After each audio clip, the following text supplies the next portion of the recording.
दर्शन ज्ञान, यही है निश्चय धर्माख्या, यही है मन वच काल निरोध, यही है सहज समाधि योग।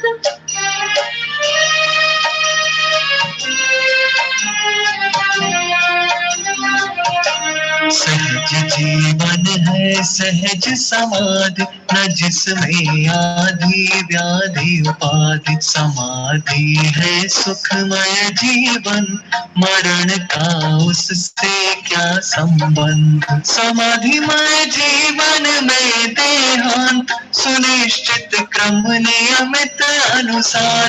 यदि हो जावे तो उसको कहा जाता है समाधि मरण।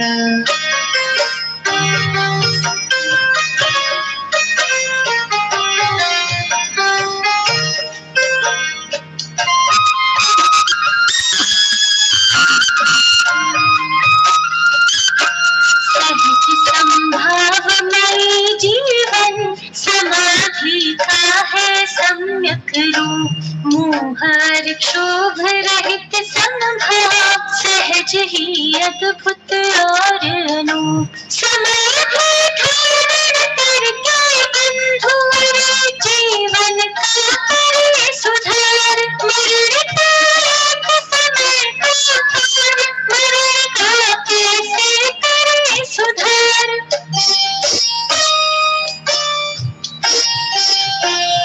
अरे सहजता जीवन का सर्वांग सत्य है, सबका सब कुछ निश्चित है, यह महासत्य है। सबका सब कुछ सहज स्वयं से ही होता है, अधिक कहे क्या सब स्वकाल में ही होता है।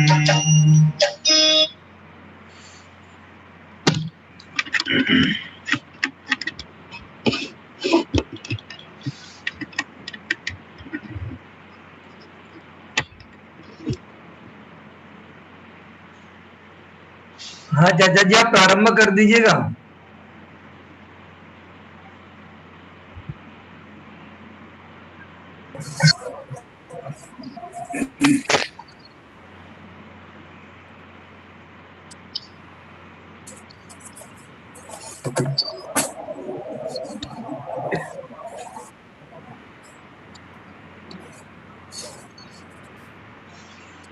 नमो अर्हन्ताणं, नमो सिद्धाणं, नमो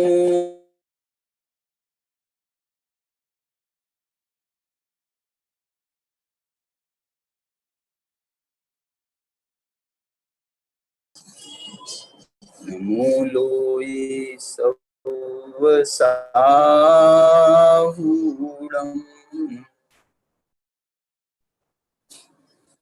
अभिवन्द्यून शिरसा अपुनभव कारणं महावीरम्, ते सिंपयथ भंगम् मग्गं मोक्षस्य वोच्छामि।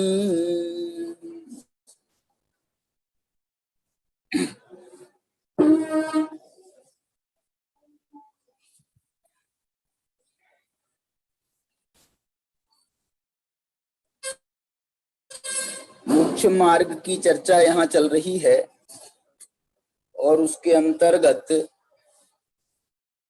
पुरुष पंचास्तिकाय संग्रह नाम के ग्रंथ से हम यहाँ मोक्ष मार्ग की चर्चा कर रहे हैं।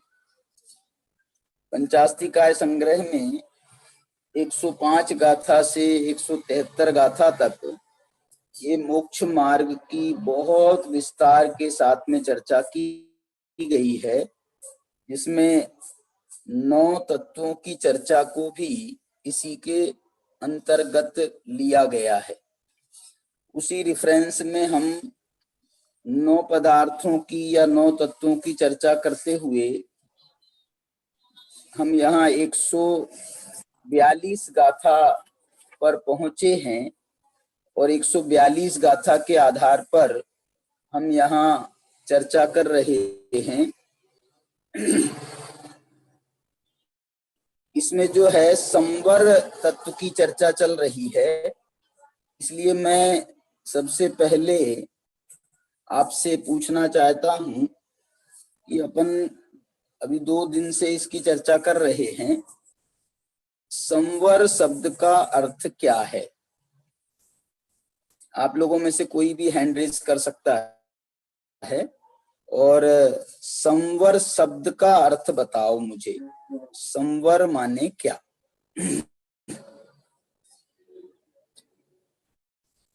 बोलो। शब्द का अर्थ बताना है, जैसे हमने आपको आश्रव शब्द का अर्थ भी बताया था, है ना।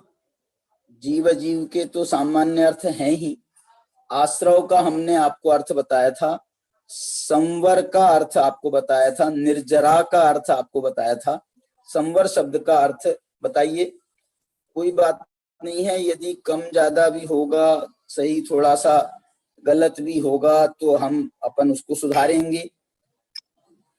बताइए। इसका मतलब है आप ध्यान से नहीं सुन रहे हो। देखो, संवर का मतलब ये बताया था, संवर, स के ऊपर बिंदी है, एक शब्द, एक उसका शब्दांश है और दूसरा शब्दांश है वर।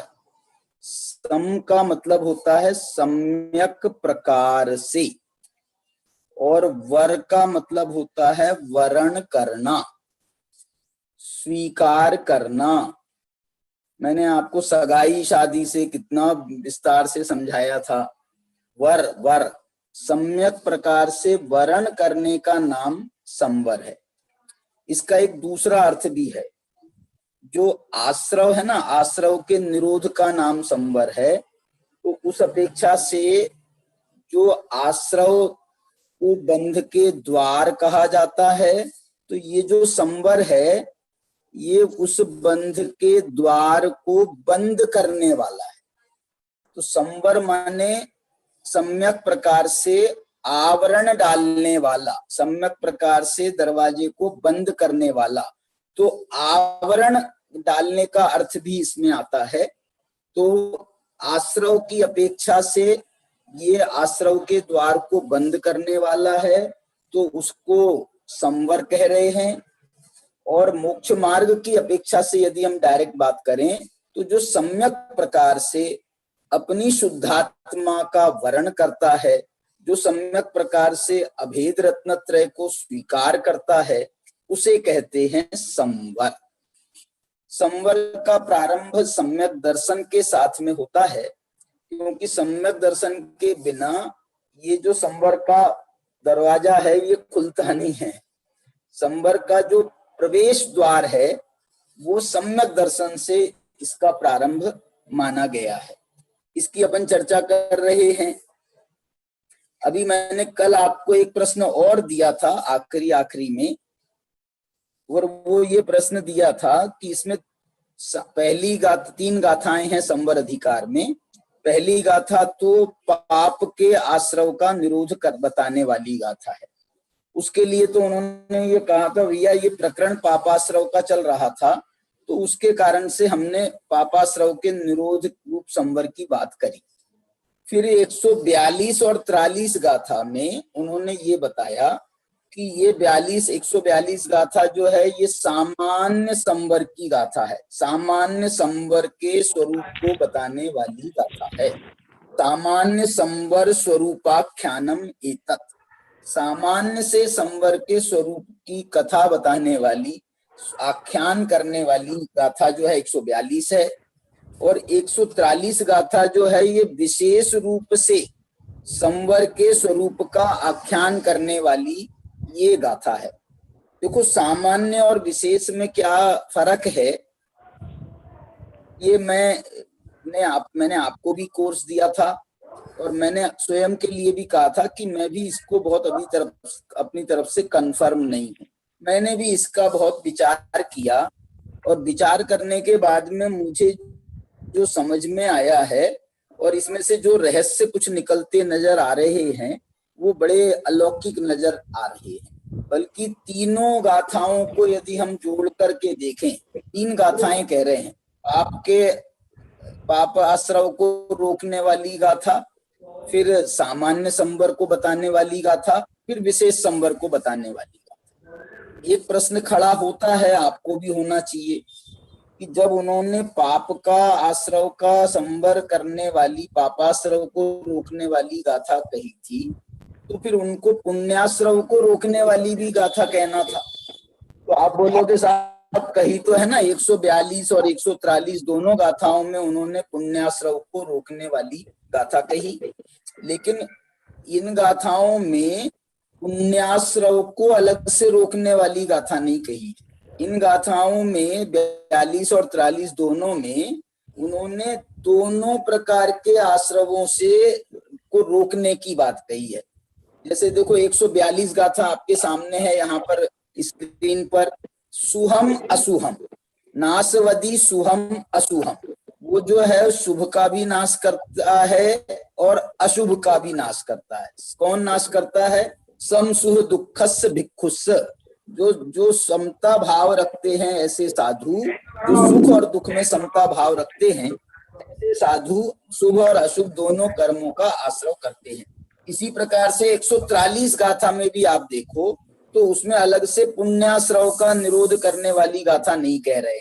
उसमें भी कहा जस्य जदा खलु पुण्यम जोगे पावम चणत्थि विरदस्य, जब जदा जिसके, जब पुण्य का योग और पाप का योग, नत्थि विरदस्य, जब उनके पुण्य का भी योग नहीं होता है, पाप का भी योग नहीं होता है, संवरणम तस्य तदा, उनको उस समय संवरण होता है। किसका संवरण होता है? शुभाशुभ कदस्य कम्मस्य, शुभाशुभ दोनों प्रकार के कर्मों का संवर उसको होता है। इसका अर्थ क्या हुआ कि 141 गाथा तो विशेष रूप से पापाश्रव के निरोध की गाथा है, क्योंकि आश्रव के निरोध का नाम संवर है, इसलिए वो पापाश्रव के निरोध की गाथा है। और ये जो 42-43 गाथाएं हैं ये पुण्याश्रव के निरोध की गाथा नहीं है, बल्कि ये पुण्य और पाप दोनों के आश्रव के निरोध की गाथा है। दोनों के आश्रव के निरोध की गाथा है ये। इसलिए इसमें एक जो रहस्य मुझे समझ में आ रहा है, वो रहस्य ये समझ में आ रहा है कि वास्तव में पाप का निरोध तो अलग से किया जाता है। देखो इसमें रहस्य क्या समझ में आ रहा है। पाप का निरोध तो अलग से किया जाता है, लेकिन जो पुण्य का निरोध है वो अलग से नहीं किया जाता।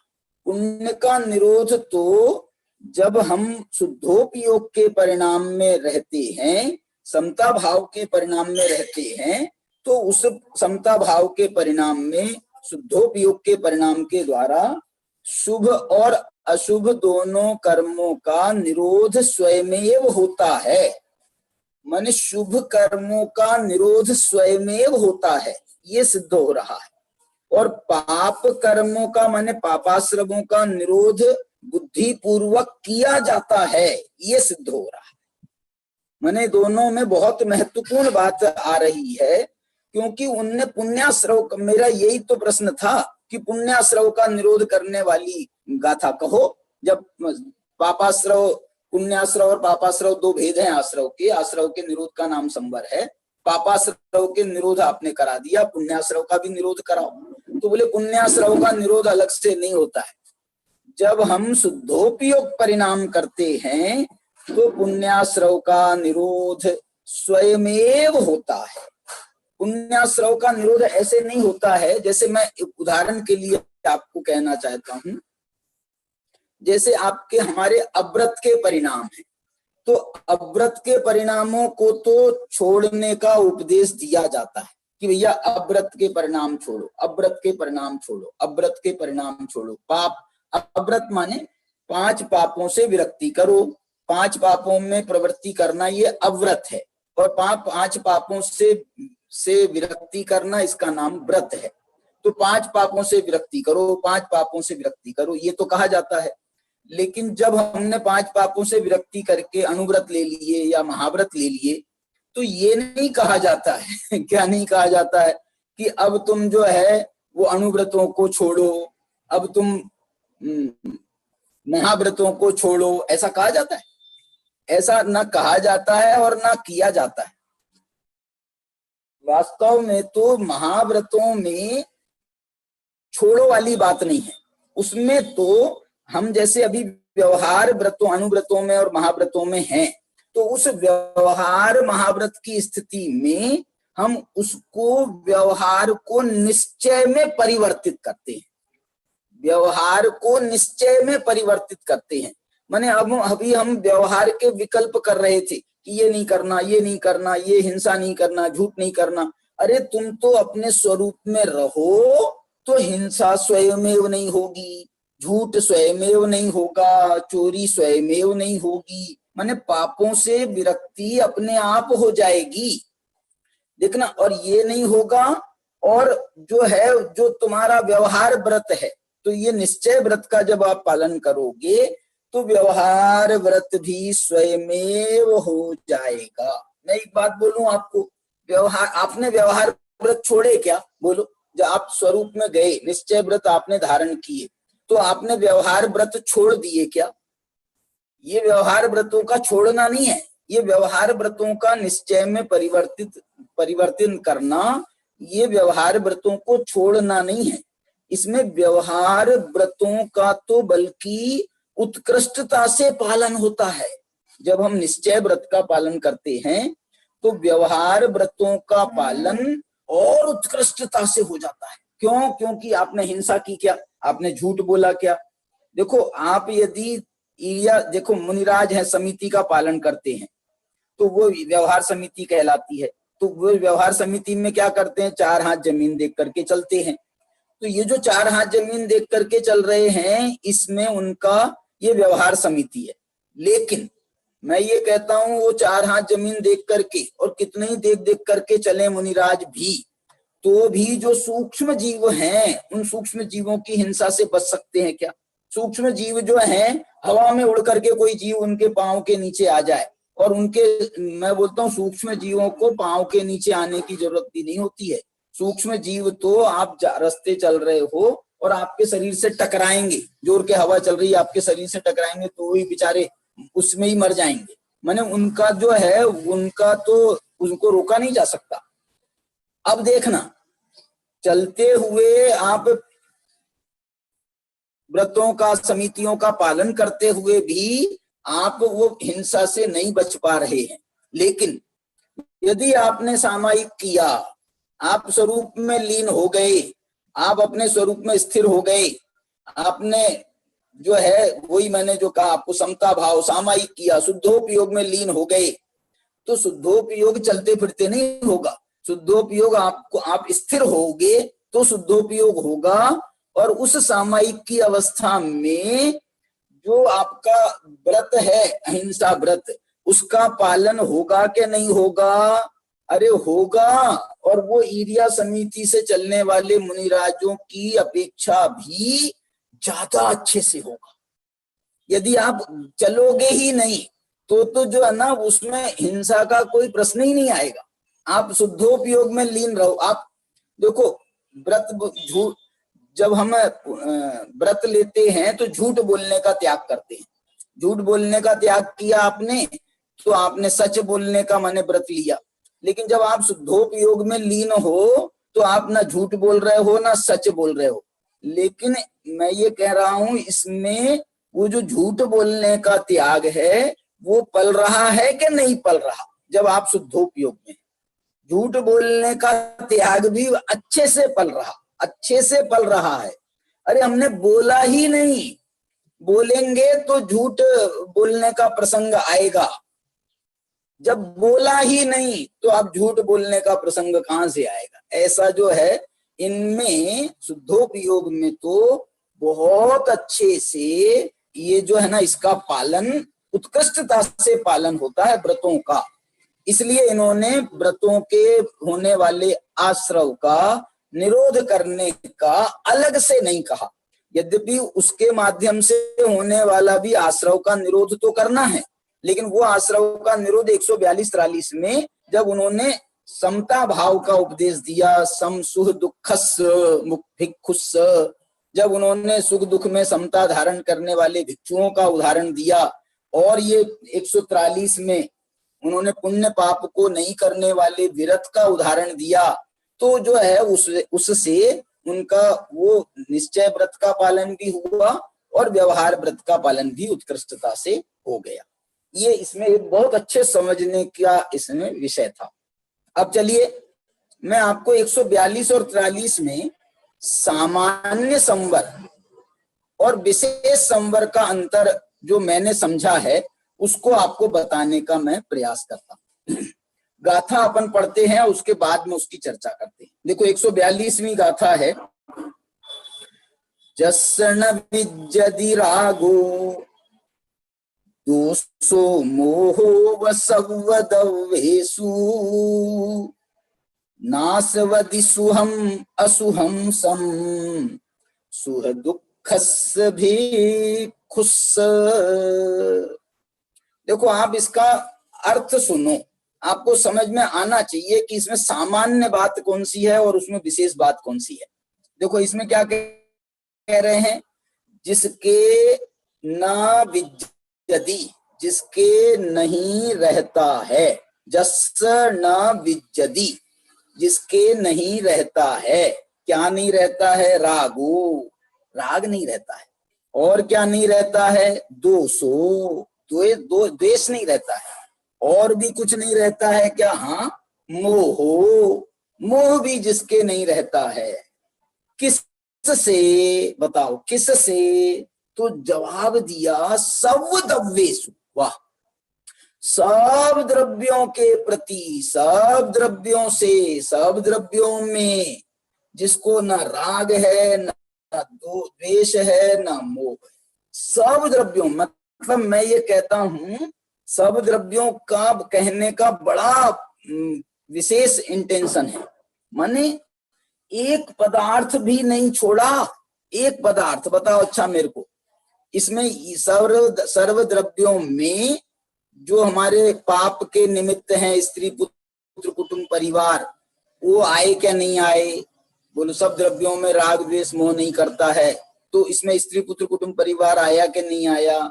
अच्छा, स्त्री कुटुंब परिवार छोड़ो, जितना हमारा ये 10 प्रकार का परिग्रह है ना, ये 10 प्रकार का परिग्रह इसमें आया कि नहीं आया?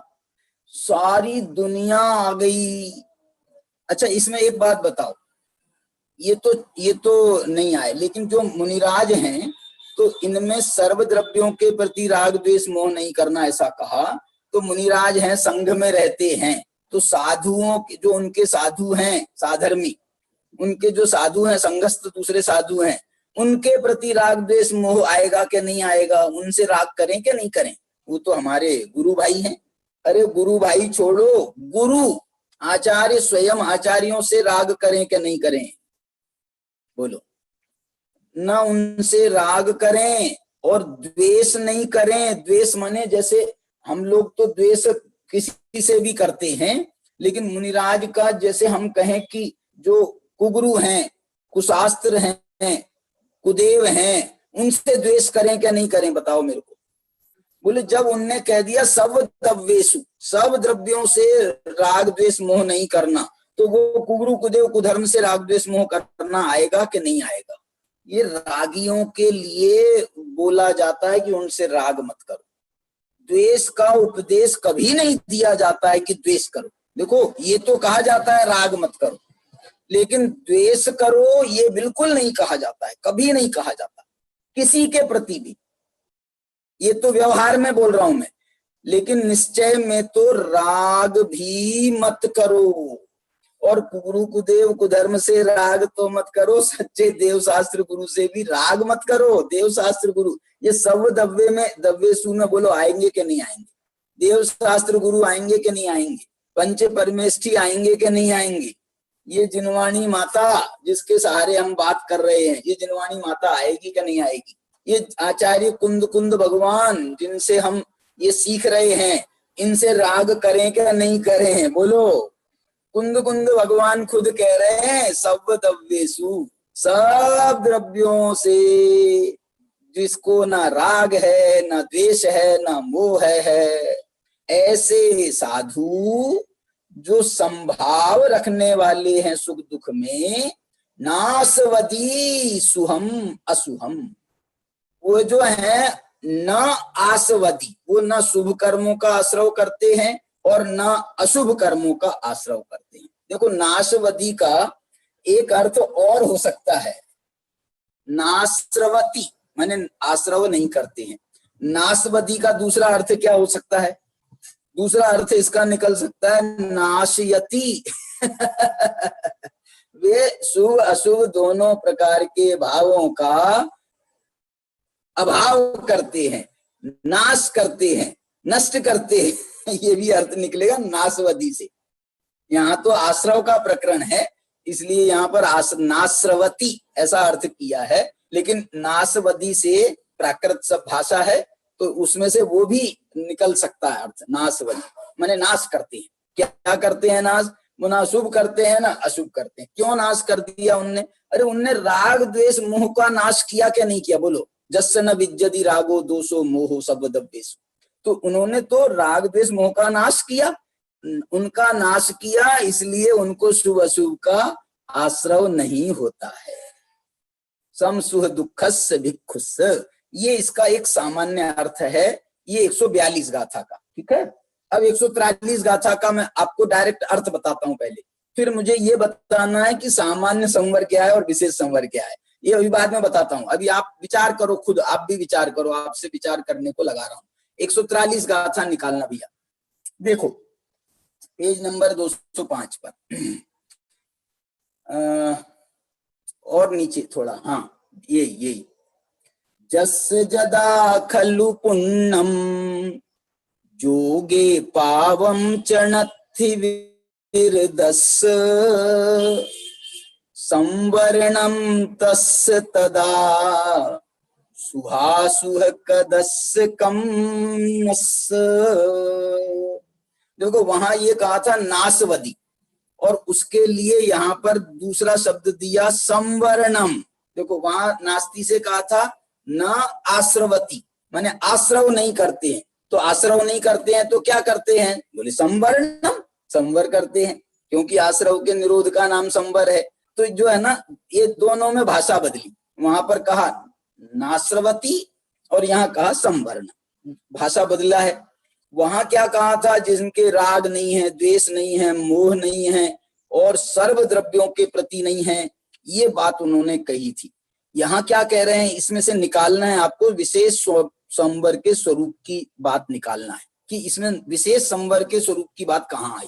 देखो क्या लिख रहे हैं, जस जदा, देखो क्या कह रहे हैं, आपको विशेष निकालना है। विशेष जिसके, जस माने जिसके, जदा माने जब, खलु माने वास्तव में, पुण्यम माने पुण्य को, जोगे माने योग, पुण्य का योग, और पावम च, और पाप का योग, माने जो पुण्य के योग का और पाप के योग को जो नथी, जो नहीं करते हैं। कौन? विरदस, ऐसे व्रती साधु, व्रती साधु। देखना इसमें विरद में देशव्रती भी नहीं आते हैं। देशव्रती माने जो एक देश व्रत लेने वाले हैं वो भी नहीं आते हैं। यहाँ पर विरती, जब व्रती कहा जाता है सामान्य से, तो उसका अर्थ महाव्रती ही होता है। इसलिए यहाँ पर इसमें जो है मुनि की बात है। मैंने यहाँ पर वो कल बताया था ना, मैंने मुनि की बात क्यों कर रहे हैं, क्योंकि जो मुख्यता से जिनके जीवन में ये होता है उसको कहते हैं। जिनके जीवन में आंशिक होता है, बहुत थोड़ा होता है, कभी कभी होता है, उनको जो है यहाँ पर ग्रहण नहीं करते हैं। मैंने कहा था ना, जो साल 6 महीने में अपने शुद्धोपयोग में लीन होते हैं, उनको जो है तुम कैसे ग्रहण कर रहे हो? साल 6 महीना नहीं कहना चाहिए, 6 महीना लास्ट कहा जाता है, तो 2-4 महीने में जो करते हैं उनको, और जो हर अंतर मुहूर्त में जाते हैं, हर अंतर मुहूर्त भी नहीं, क्षण क्षण में अंतर्मुख हो सिद्धों से बातें करते हैं, जो क्षण क्षण में जाते हैं, तो उनका महिमा गान करें कि तुम्हारी बताएं कि तुम जो है ना 2-4 महीने में एक बार, जैसे मैंने उदाहरण दिया था आपको, किसका उदाहरण दिया था कल, बताओ किसका उदाहरण दिया था? नहाने वाले का उदाहरण दिया था कि 2-4 महीने में नहाता है, उसको क्या कहें? बोलो आप, नहाता है या नहीं नहाता है, ये कहें।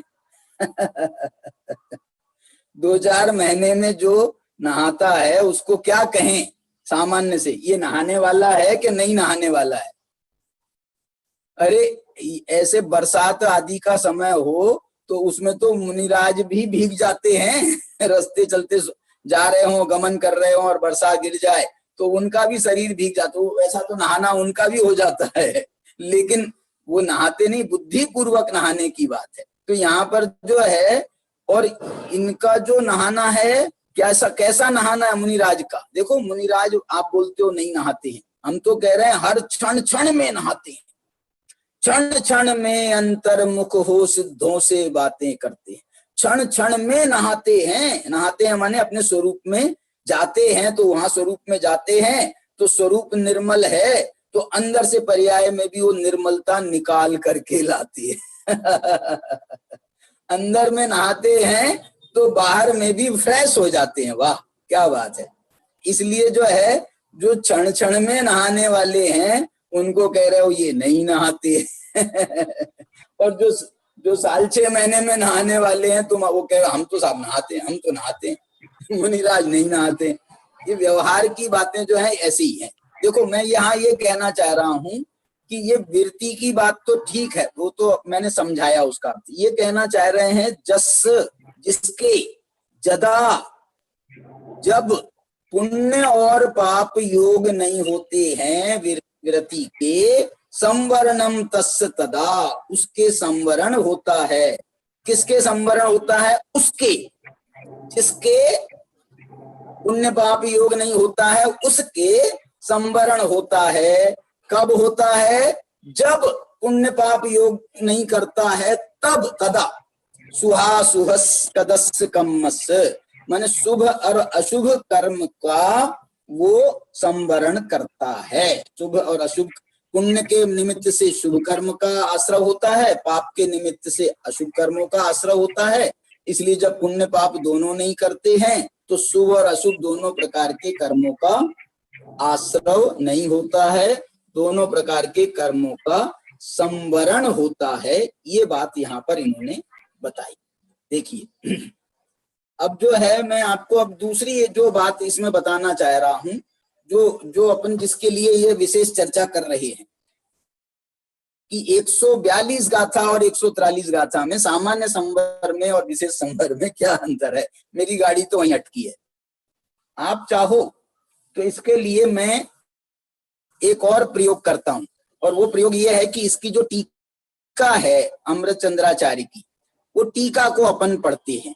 अमृतचंद्राचार्य की टीका और जयसेनाचार्य की टीका, मैं ज्यादा विस्तार नहीं करूंगा, लेकिन टीका पढ़ते हैं। 142 की टीका पहले निकालना भैया, फिर 143 की टीका पढ़ेंगे। सामान्य स्वरूप के व्याख्यान की टीका 142, इसके पहले का पेज देखिए।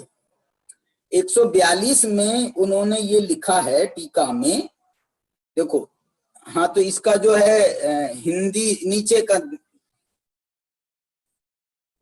निकालना, नीचे का 142 हिंदी पढ़ता हूं मैं, संस्कृत नहीं पढ़ता हूं, हिंदी पढ़ता हूं।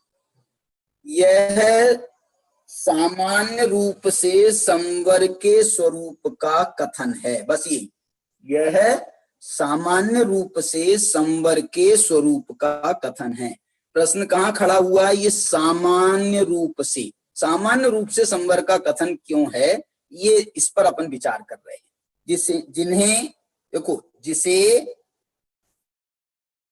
समग्र परद्रव्यों के प्रति राग रूप, द्वेष रूप या मोह रूप भाव नहीं है, उस भिक्षु को, जिसे समग्र सप्तव्येषु आया था ना, जिससे सब द्रव्यों के प्रति, समग्र द्रव्यों के प्रति राग रूप, द्वेष रूप या मोह रूप भाव नहीं है, उस भिक्षु को जो कि, अब देखो, निर्विकार चैतन्य पने के कारण, वाह, माने देखो एक बात बताता हूं मैं आपको सुई लगाई जाए तो सुई लगाते हैं तो आपको जो है ना वो दर्द होता है कि नहीं होता है, दर्द होता है कि नहीं होता है, तो दर्द होता है। तो इससे क्या सिद्ध होता है दर्द हुआ तो?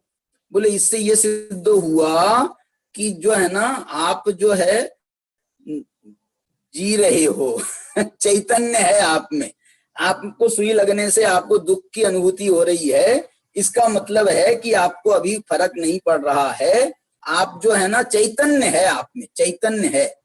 जैसे मैं ये कह रहा हूं आपको, कोई आदमी मरणासन्न अवस्था में हो और हमको ये कंफर्म करना हो, क्या कंफर्म करना हो कि भैया ये मर गए क्या ये जिंदा हैं, तो उसके लिए डॉक्टर लोग तो अपने तरीके लगाते हैं। मेरे पास में एक तरीका और बढ़िया तरीका है डॉक्टर लोग तो अपने पल्स चेक करते हैं, अब हमको पल्स चेक करना तो आता नहीं है, तो हम कैसे चेक करेंगे मालूम? मैंने कहा भैया तुम्हारे घर में सुई है क्या हमने उदाहरण है ये, आप इसका प्रैक्टिकल मत करना।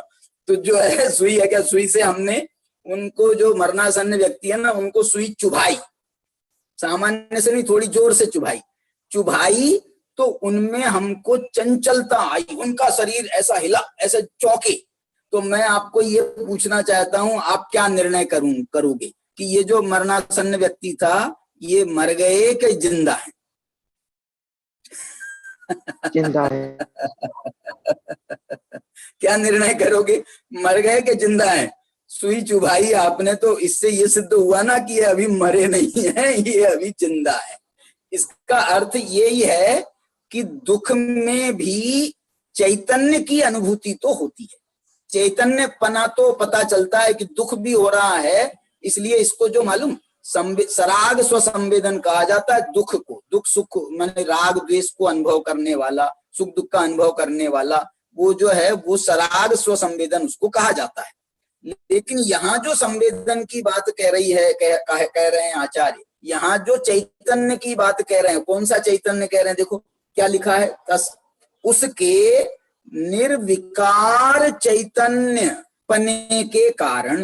वाह वाह वाह, निर्विकार। देखो ये मुनि महाराज हैं, मुनि महाराज अपने ध्यान में लीन हैं, और आप जैसे मैंने वो मरणासन्न व्यक्ति को सुई चुभाई थी, आप ये मुनिराज को सुई चुभा करके देख लो जो अपने स्वरूप ध्यान में लीन हैं। अरे इनको सुई चुभोते हैं तो ये वही माँ ऐसे नहीं करते हैं। कौन? मुनिराज। ये वो नहीं करते हैं इनका। अब मेरे को ये बताओ आप इससे क्या निर्णय करोगे? आपने तो उसका निर्णय किया था कि ये तो जी रहा है, ये मुनिराज को फर्क नहीं पड़ रहा है, तो आप क्या बोलोगे, जी रहे हैं कि नहीं जी रहे हैं? अरे ऐसे ध्यान में लीन है, चेहरे पर अत्यंत प्रसन्नता है। और देखो दूसरी बात कहता हूं, तुम तो सुई चुभोने की बात करते हो, मुनिराज के ऊपर तो ऐसे ऐसे घोर उपसर्ग होते हैं। वो पार्श्वनाथ भगवान के ऊपर उपसर्गों की कितनी कहानी है, कमठ ने कितने उपसर्ग किए थे, पत्थर बरसाए, ओले बरसाए, क्या क्या, माने उसने उनको कष्ट नहीं दिया कहो, या कितना उनके ऊपर उपसर्ग किया, और उसके बाद भी वो मुनिराज अपने ध्यान से च्युत नहीं हुए। ये कहाँ की बात कह रहा हूं बताओ? अच्छा ये कहाँ की बात कह रहा हूं, जगह बताओ। पार्श्वनाथ भगवान के उपसर्गों की बात कह रहा हूं मैं। सामान्य से तो पार्श्वनाथ भगवान के उपसर्गों की कहानी वो वहां आती है, कहाँ? वो एक अपना क्षेत्र है ना, अहित क्षेत्र है, अहित क्षेत्र कहलाता है, अपने अलीगढ़ के पास में हमारे यूपी में है अहित क्षेत्र। और दूसरा जो है आजकल एक बिजोलिया गांव है, हमारे लोहाड़िया जी का बिजोलिया गांव है, वो बिजोलिया गांव में भी ये कहा जाता है कि यहाँ पर पार्श्वनाथ भगवान पर उपसर्ग हुआ था। ये जो उपसर्ग हुए थे ना, ये असल में निर्वाण की बात नहीं है, क्योंकि निर्वाण की यदि बात होती तो वो वहां सम्य शिखर से निर्वाण हुआ पार्श्वनाथ भगवान को, निर्वाण की बात नहीं है, ये बात है केवल ज्ञान उत्पन्न करने की। इसलिए उनको जब उपसर्ग होता है तो वो अपने स्वरूप में लीन हो जाते हैं मुनिराज, और छपक श्रेणी का आरोहण करके अंतर मुहूर्त में केवल ज्ञान को प्राप्त कर लेते हैं, केवल ज्ञान प्राप्त कर लेते हैं, केवल ज्ञान।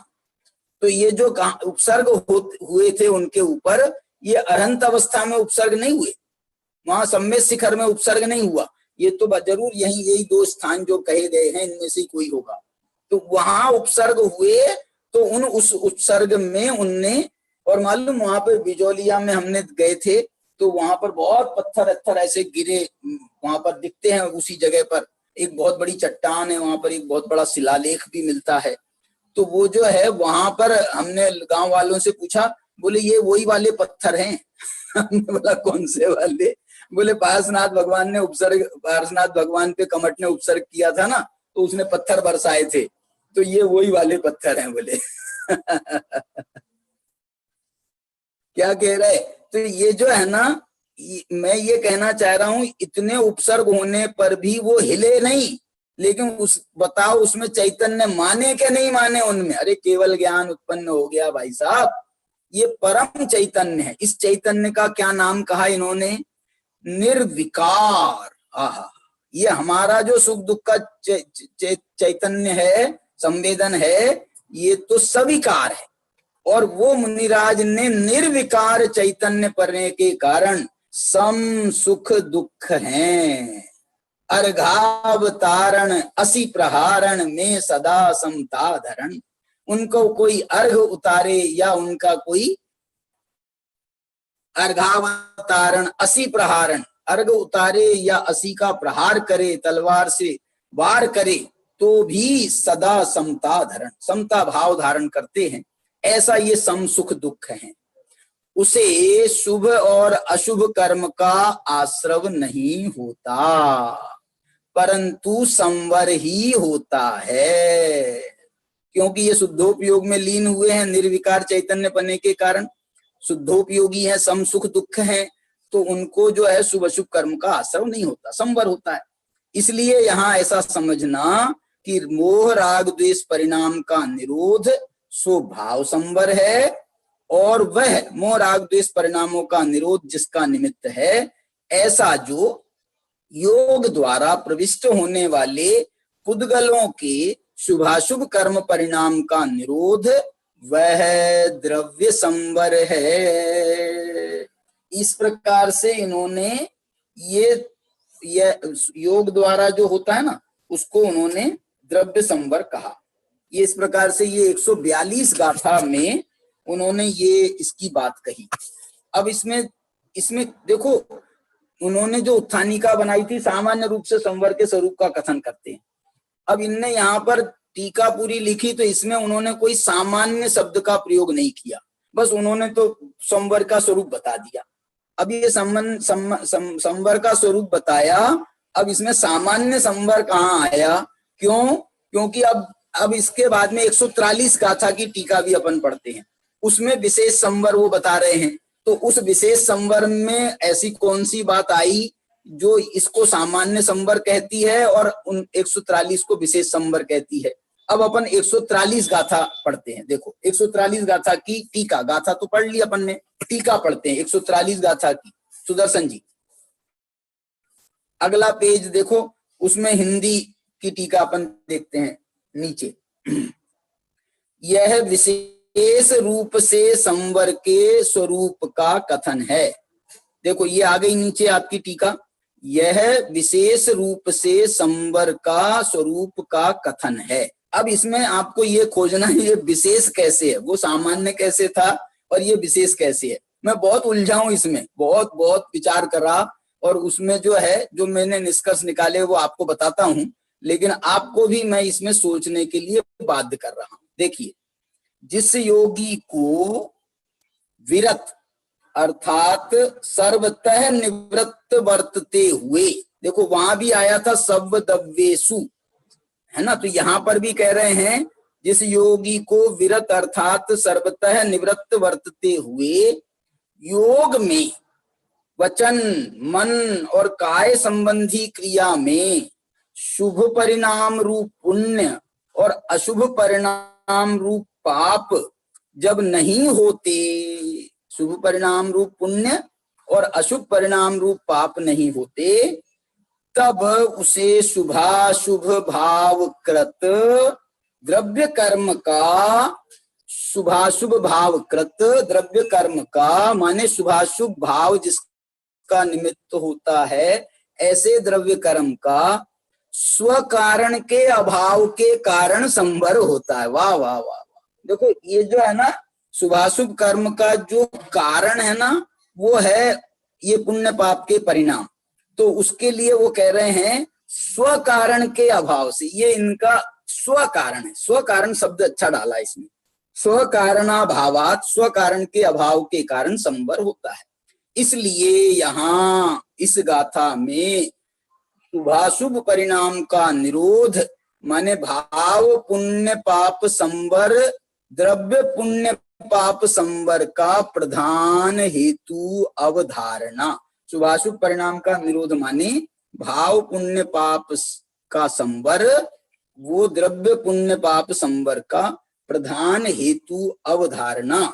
इस प्रकार संवर पदार्थ का व्याख्यान समाप्त हुआ। माने ये विशेष संवर का कथन, वो सामान्य संवर का कथन आया था, इसकी अपन ने यहाँ पर चर्चा करी है।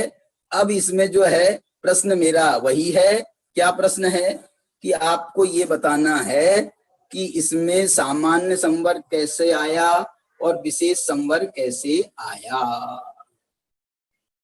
कौन बताएगा, बताओ। जगदीश जी पवार हैं हमारे साथी, ये बहुत अच्छे विद्वान हैं। मैं इनसे पूछता हूँ, ये बड़े न्याय के भी अच्छे उच्च कोटि के विद्वान हैं। यदि इसमें मेरा कुछ मदद करें भाई साहब, इनको अनम्यूट करना, जगदीश जी पवार साहब को। हमारे डॉक्टर महेश जी भोपाल भी हैं, इनसे भी हम पूछ सकते हैं। डॉक्टर विमला जैन हैं, इनसे भी हम पूछ सकते हैं। अरुण मोदी जी हैं, इनसे मैं बच्चों से नहीं पूछ रहा हूँ, खासकर हमारे बड़े लोगों से पूछ रहा हूँ कि भैया कुछ आपको समझ में आ रहा हो, क्योंकि मैंने गाथा पढ़ी, आपको टीका भी पढ़ के बताई, उससे आपको कुछ समझ में आ रहा हो तो बताओ। हाँ जी,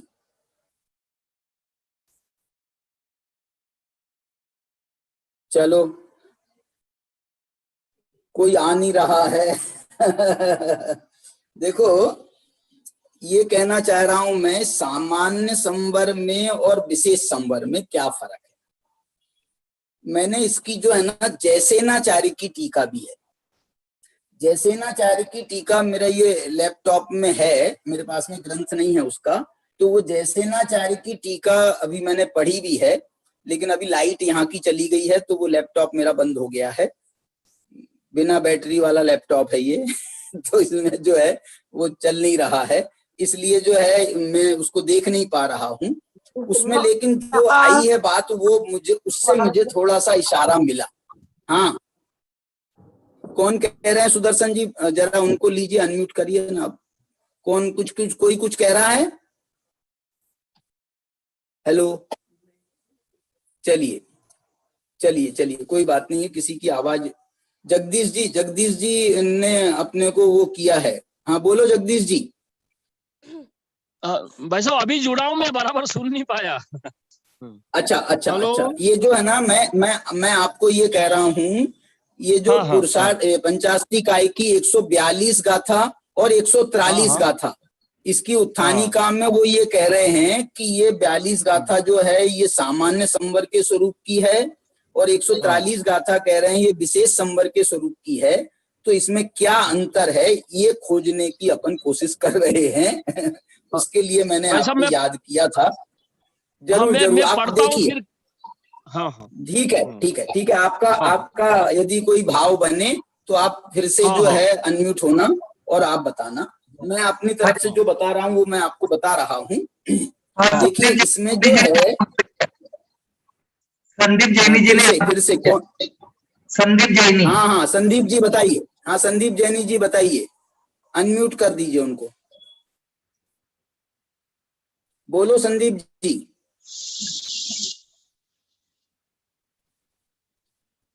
संदीप जी को अनम्यूट कर दिया है? हाँ हाँ। बोलो संदीप जी। अरे यार हाथ उठा करके फिर तुम गायब हो जाते हो। हाँ संदीप जी भाई साहब। कहाँ है संदीप? चलो अब जब आएंगे तो अपन पूछ लेंगे। हेलो। हाँ हाँ राजीव बोलो जी। संदीप जी, बोलो बोलो हाँ, बोलो। ये गाथा तो मेरे सामने नहीं है, लेकिन सामान्य और विशेष का मैं इतना अभिप्राय से कह सकता हूँ कि सामान्य मतलब परिणति रूप से संवर, और विशेष मतलब उपयोग रूप से संवर। ये सामान्य विशेष का इस प्रकार से भेद कर सकते हैं, एक परिणति फिर से रूप फिर से, से एक फिर उपयोग से रूप से। आपका आवाज गड़बड़ हो गई थी, फिर से बोलो। सामान्य संवर जो है वह परिणति रूप से, और विशेष संवर उपयोग रूप से। एक परिणति रूप से, एक उपयोग रूप से, या लब्धि रूप से कहें या उपयोग रूप से कहें। एक सामान्य मतलब लब्धि रूप से, उपयोग इसमें मतलब इसमें परिणति लेकिन रूप ऐसा कोई वैसा नहीं, मैं क्या कह रहा हूँ, इसमें ऐसा कोई संकेत नहीं मिल रहा है कि ये परिणति रूप से है, क्योंकि स्पष्ट कह रहे हैं जिसके राग द्वेष सर्व द्रव्यों के प्रति राग द्वेष मोह नहीं है, और जो संभाव रखने वाले हैं साधु हैं, संभाव रखने वाले हैं माने शुद्धोपयोगी हैं, और जो है संभाव रखने वाले हैं शुभ अशुभ कर्म उनको नहीं आ रहे हैं। इसलिए जो है ना ये परिणति अकेले की बात तो नहीं है, ऐसा दोनों में उपयोग वाली ही बात दिख रही है। फिर भी जो है, और उपयोग है तो परिणति तो अपने आप हो ही गई।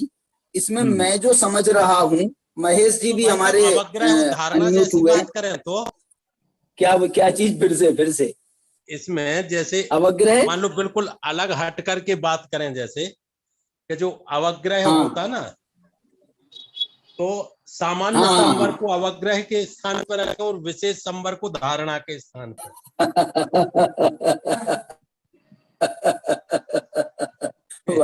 देखो इसमें बात कुछ सामान्य और विशेष में, जैसे सामान्य दर्शनोपयोग को कहते हैं और विशेष ज्ञानोपयोग को कहते हैं, आप उससे उस लाइन पर जा रहे हो तो अवग्रह में सामान्य रूप से ज्ञान होता है, और ये या वाय और धारणा में विशेष रूप से ज्ञान होता है।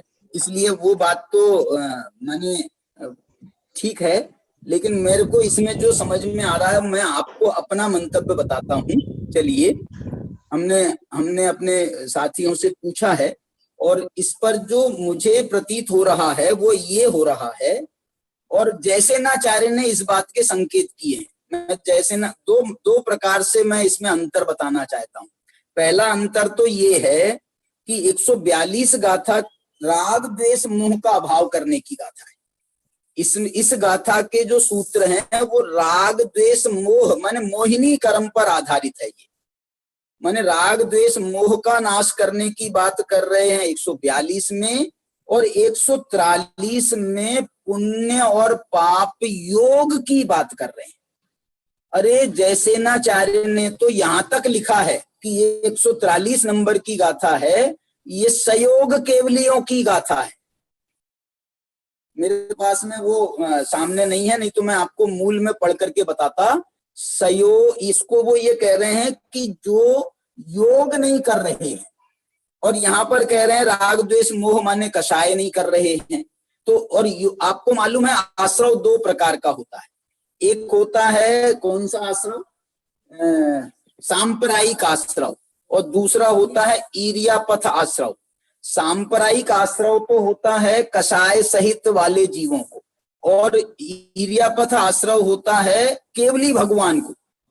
केवली भगवान को ईर्यापथ आश्रव होता है। वो काय के निमित्त से होता है, उनके कषाय तो नहीं है, उनके है योग, इसलिए उनके योग के निमित्त से ईर्यापथ आश्रव होता है एक समय मात्र का, तो उसके कारण से उनका ईर्यापथ आश्रव है।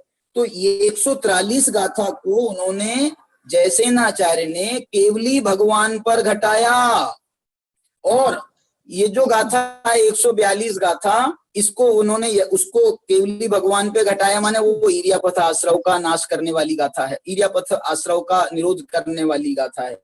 और ये जो गाथा है, ये गाथा 142 जो है वो सामान्य रूप से माने कषाय सहित आश्रव जो सांप्रदायिक आश्रव होता है उसका निरोध करने वाली गाथा है। यदि हम देखें ना तो 143 में कहीं पर भी राग द्वेष मोह की बात नहीं करी, मोहिनी की बात नहीं करी, कषाय की बात नहीं करी, वहां पर योग की बात करी। और यहाँ पर जो है 142 में सिर्फ कषाय की बात करी है, इसमें योग की बात नहीं करी है। टीका में यद्यपि योग लिया है अमृतचंद्राचार्य ने, लेकिन यहाँ पर योग की बात गाथा में नहीं आई है। तो इस दृष्टि से विचार करें तो राग द्वेष मोह सहित जो आश्रय होता है उसकी बात वो सामान्य आश्रय है, और जो अकेले योग के निमित्त से जो आश्रय होता है वो विशेष आश्रय है, उसका नाम ईर्यापथ आश्रय है। तो इसलिए उसका, और देखो सामान्य आश्रय जो होता है माने कषाय सहित जो आश्रय होता है उसको सामान्य इसलिए कहेंगे कि उसमें तो जब कषाय सहित आश्रय होगा तो उसमें योग भी होगा और होगा, माने उनका कोई योग से रहित थोड़ी हो गए। योग से रहित जो हैं वो तो 13वें गुण स्थान तक कोई योग से रहित नहीं है। 13वें वाले योग सहित हैं लेकिन कषाय रहित हैं, लेकिन जो कषाय सहित वाले जीव हैं वो तो योग सहित हैं ही हैं। इसलिए जो है 142 गाथा में उन्होंने ये राग द्वेष मोह माने सांप्रदायिक आश्रय का निरोध और उसमें ईर्यापथ आश्रय का निरोध ऐसा निकाला जा सकता है। दूसरी बात जो मैं कह रहा हूँ, एक प्रश्न यहाँ पे हाँ बोलिए। कषाय का भाव 10वें गुण स्थान में हो गया, ईर्यापथ आश्रम 13वें 14वें कह रहे हैं, तो 11वें 12वें गुण स्थान में हम कौन सा आश्रय पकड़ेंगे?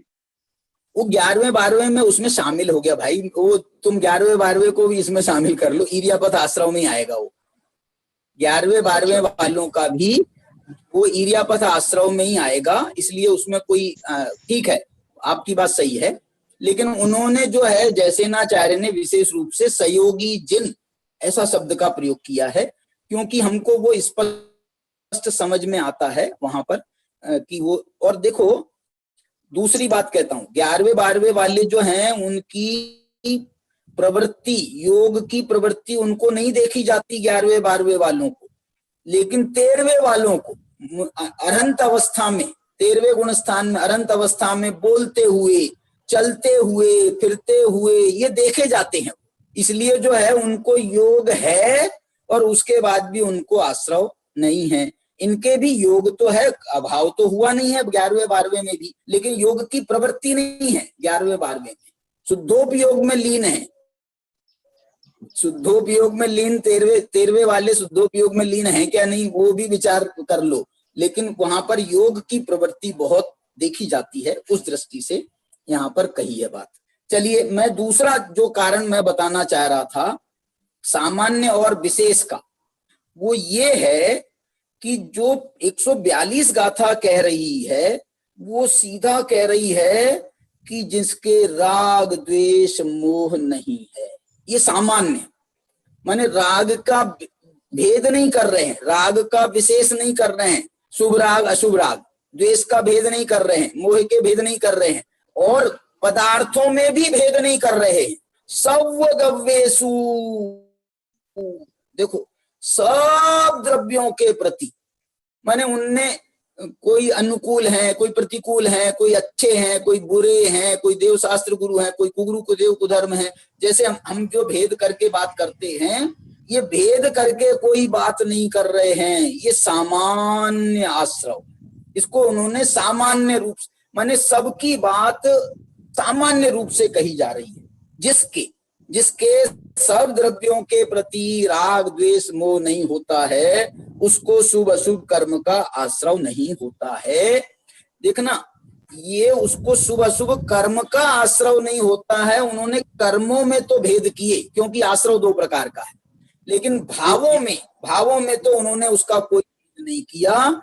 उसमें कहा राग नहीं करो, देश नहीं करो, मोह नहीं करो, बस सब द्रव्यों की। ये एक सामान्य व्याख्यान है संवर का। भाई साहब, हाँ बताओ। मैं एक साथी और अभी बोलो ना। तो उनका कहना है कि इस एंगल से भी क्या देख सकते कि जैसे हड्डी टूट जाती है जब, तो पहले सामान्य प्लास्टर बांधते हैं, मतलब जो प्लास्टर कच्चा प्लास्टर, और कुछ समय के अंतराल पर फिर पक्का प्लास्टर। ठीक है, तो ऐसा सामान्य और विशेष। तो ये जो सामान्य हाँ, तो ये ईरिया पर जो जो आश्रव का सामान्य रूप है वो सांप्रदायिक आश्रव का है।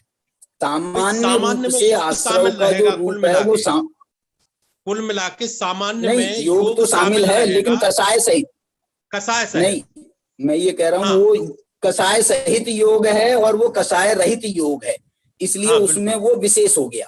तो उसमें जो है मतलब और भी जो बचा खुचा है ना, जैसे आपने कहा सामान्य प्लास्टर और विशेष प्लास्टर, जो विशेष और भी जो कुछ बच रहा है कर्मों का आश्रवण जो थोड़ा बहुत हो रहा है, मालूम है एक कर्म का आश्रय होता है सिर्फ 13वें गुण स्थान में, एक 148 प्रकृतियों में से एक प्रकृति का आश्रय होता है सिर्फ, और उसका नाम है साता वेदनी।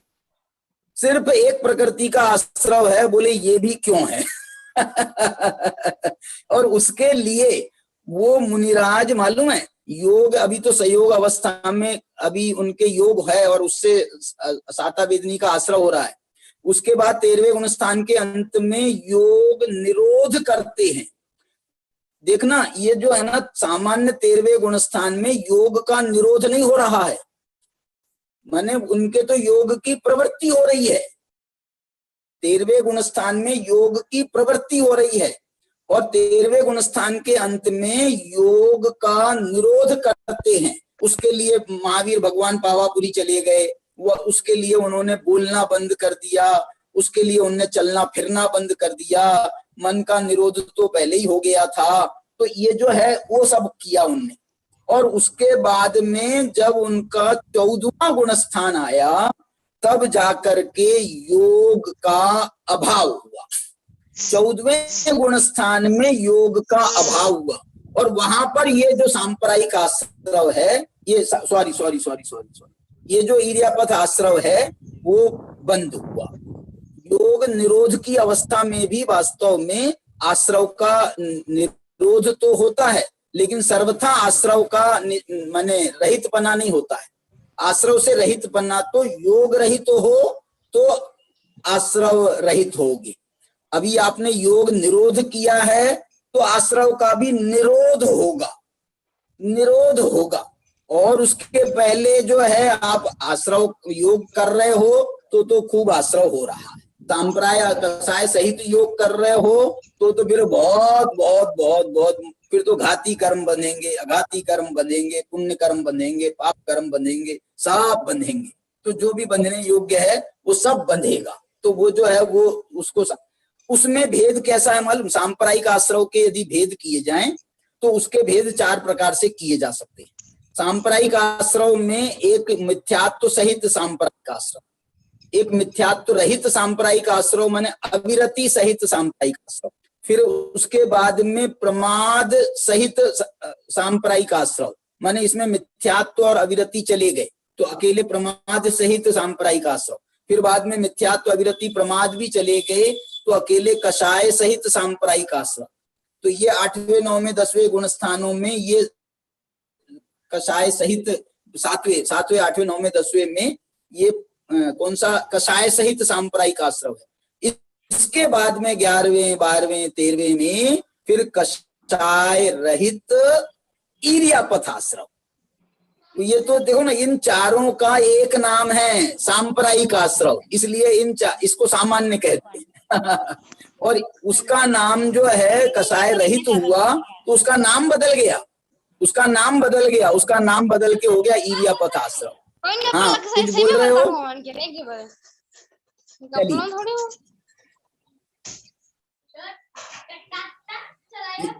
ये जिनकी आवाज आ रही है इनको बंद कर देना।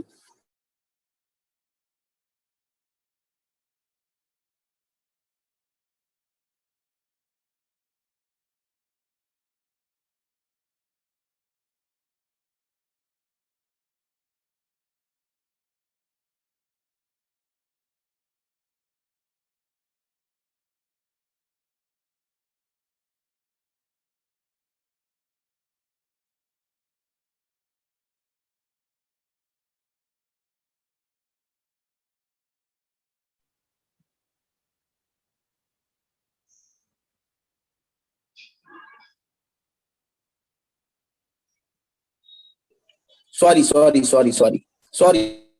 सॉरी, देखिए मैं सामान्य रूप से ये कहना चाह रहा हूं, समय हो गया है। इन्होंने सामान्य रूप से 142 में राग द्वेष मोह की बात करी, फिर इसमें जो बात करी है 143 में, इसमें अभी मैं अरंतों पे नहीं जा रहा हूं, मैं सामान्य अपने लिए भी घटाना चाहता हूं, नीचे वाली अल्पज्ञ अवस्था में भी घटा रहा हूं कि ये जो पुण्य रूप आश्रव, पुण्य रूप राग नहीं करता है, पाप रूप राग नहीं करता है, पुण्य रूप द्वेष नहीं करता है, पाप रूप द्वेष नहीं करता है, ऐसा जो है वो अंतर करके इसमें विशेष बात करी, पुण्य पाप का भेद करके बात करी, और इसमें उन्होंने पुण्य पाप का भेद नहीं किया है। और ये बात भावों की अपेक्षा समझना, भावों में पुण्य पाप का भेद नहीं किया है, यहाँ भावों में पुण्य पाप का भेद किया है, लेकिन आश्रव जो है दोनों में शुभ और अशुभ जो कर्मों का आश्रव है, वहां तो उन्होंने उसकी बात वहां भी करी थी, और 143 में भी शुभ अशुभ कदस्य कम्मस्य संवर्णम तदा होदी उसकी बात करी। एक और विशेषता की बात कह रहा हूं, इसमें उन्होंने जस्य शब्द का प्रयोग किया है, और जस्य शब्द का प्रयोग 143 में भी है, लेकिन जो बात हमारे संदीप जी कह रहे थे वो विचारनीय है बात। यहां पर जदा शब्द का प्रयोग नहीं है, यहां पर जदा शब्द का प्रयोग है, 42 में नहीं है और 43 में है। माने यहां तो उन्होंने हमेशा के लिए बात करी है, सर्वकाल की बात कर रहे हैं, और यहाँ पर जो है वो जदा शब्द की बात कर रहे हैं, माने जिस काल में आप पुण्य पाप रूप आश्रव नहीं करो, भाव नहीं करोगे, तो उस काल में आपके पुण्य पाप रूप कर्म नहीं आएंगे, ऐसा कह करके उन्होंने ये भी बात करी। तो ऐसा हमको सामान्य विशेष जो आचार्य भगवान बताना चाहते हैं उसका अपन ने थोड़ा विचार किया है। अब इसके बाद में जो है हम कल निर्जरा के स्वरूप की चर्चा करेंगे, और इसके संबंध में भी, संवर के संबंध में भी कोई प्रश्न यदि आपका हो या मेरे मन में भी कोई विशेष बात आएगी तो मैं आपको बताऊंगा। और कोई कुछ कहना चाहता हो तो अभी अपन 2 मिनट में ले सकते हैं और उनसे बात कर सकते हैं, समय तो हो गया है। चलिए ये किसी का आया है क्या चैट में? नहीं। चलिए ठीक है, वो आवाज नहीं आ रही थी इसलिए आया था। चलिए तो जिनवाणी स्तुति कराइए। हाँ कौन कराने वाला है आज? जी सम्यक पी जैन। हाँ आओ बेटा। मिथ्याता में नाश बेको ज्ञान के प्रकाश बेको अपर बस बेको भानु शिव कानी छह द्रव्य जाने बेको बंद विधिवान बेको सुपर पहचान परम प्रवानी है अनुभव बताए बेको जीव के जताए बेको कहूँ न सताए बेको बाप और हान जहाँ तहाँ तारे बेको पार के उतारे बेको सुख बेस तारे बेको यही जिन बाण ये जनवाणी भारती तो जब दिन जो तेरी शरण आ गए सो पावे सुख जवाणी के ज्ञान से सूझे लोक सो वाणी मस्तक न सदा देते हैं दुख। नौवार नमो कर्म।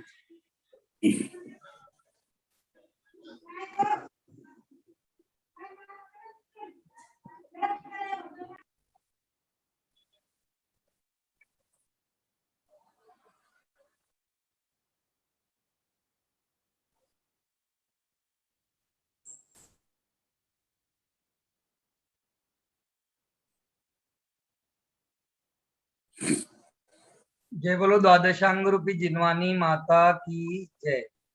कल सम्यक के जैन करेंगे जिनवानी स्तुति, आप तैयार रहे। सम्यक के जैन। सुदर्शन जी, हाँ सुदर्शन जी आप जो है ना ये बच्चों से बात करके उनको नई नई स्तुति देने का प्रयास करना कि कोई और नई स्तुति है। 2-2 लाइन का भी जो अपन अलग अलग जिनवाणी स्तुति कराते हैं ना छोटी छोटी, वो भी बता सकते हैं।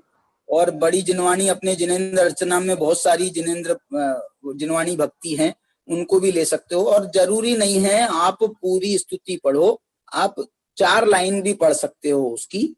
तो आप नई स्तुति लेकिन जरूर पढ़िए। चलिए आइए। चलो सभी को जय जिनेंद्र, और हमारे सभी विद्यार्थियों को भी और हमारे सभी साधर्मियों को भी जय जिनेंद्र।